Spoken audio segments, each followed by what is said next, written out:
Mindset का। Stanford की psychologist doctor Carol Devic ने अपनी रिसर्च में बताया कि इंसान दो तरह के माइंडसेट रखता है, फिक्स्ड माइंडसेट और ग्रोथ माइंडसेट। फिक्स्ड माइंडसेट वाला बंदा कहता है मैं वैसे ही हूं, मुझ में टैलेंट नहीं है। ग्रोथ माइंडसेट वाला बंदा कहता है मैं सीख सकता हूं, मैं बेटर हो सकता हूं।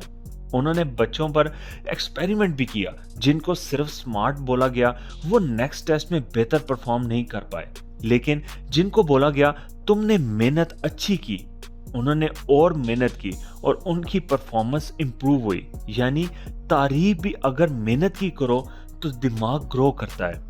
आपका माइंडसेट आपकी डेस्टिनी डिसाइड करता है। अगर आप अपने आप को लिमिटेड समझते हो तो आपका ब्रेन भी उतना ही आउटपुट देगा, लेकिन अगर आप सोच लो कि मैं कर सकता हूं तो दिमाग सॉल्यूशंस ढूंढने लगता है। यही डिफरेंस है सक्सेसफुल और अनसक्सेसफुल लोगों के बीच। तीसरा फैक्ट है your brain rewards consistency not perfection. हम सोचते हैं कि परफेक्ट टाइम आएगा तब स्टार्ट करेंगे, लेकिन दिमाग ऐसे काम नहीं करता। जब आप डेली एक छोटी हैबिट रिपीट करते हो ब्रेन डोपामाइन रिलीज करता है। ये वो केमिकल है जो हैप्पीनेस और मोटिवेशन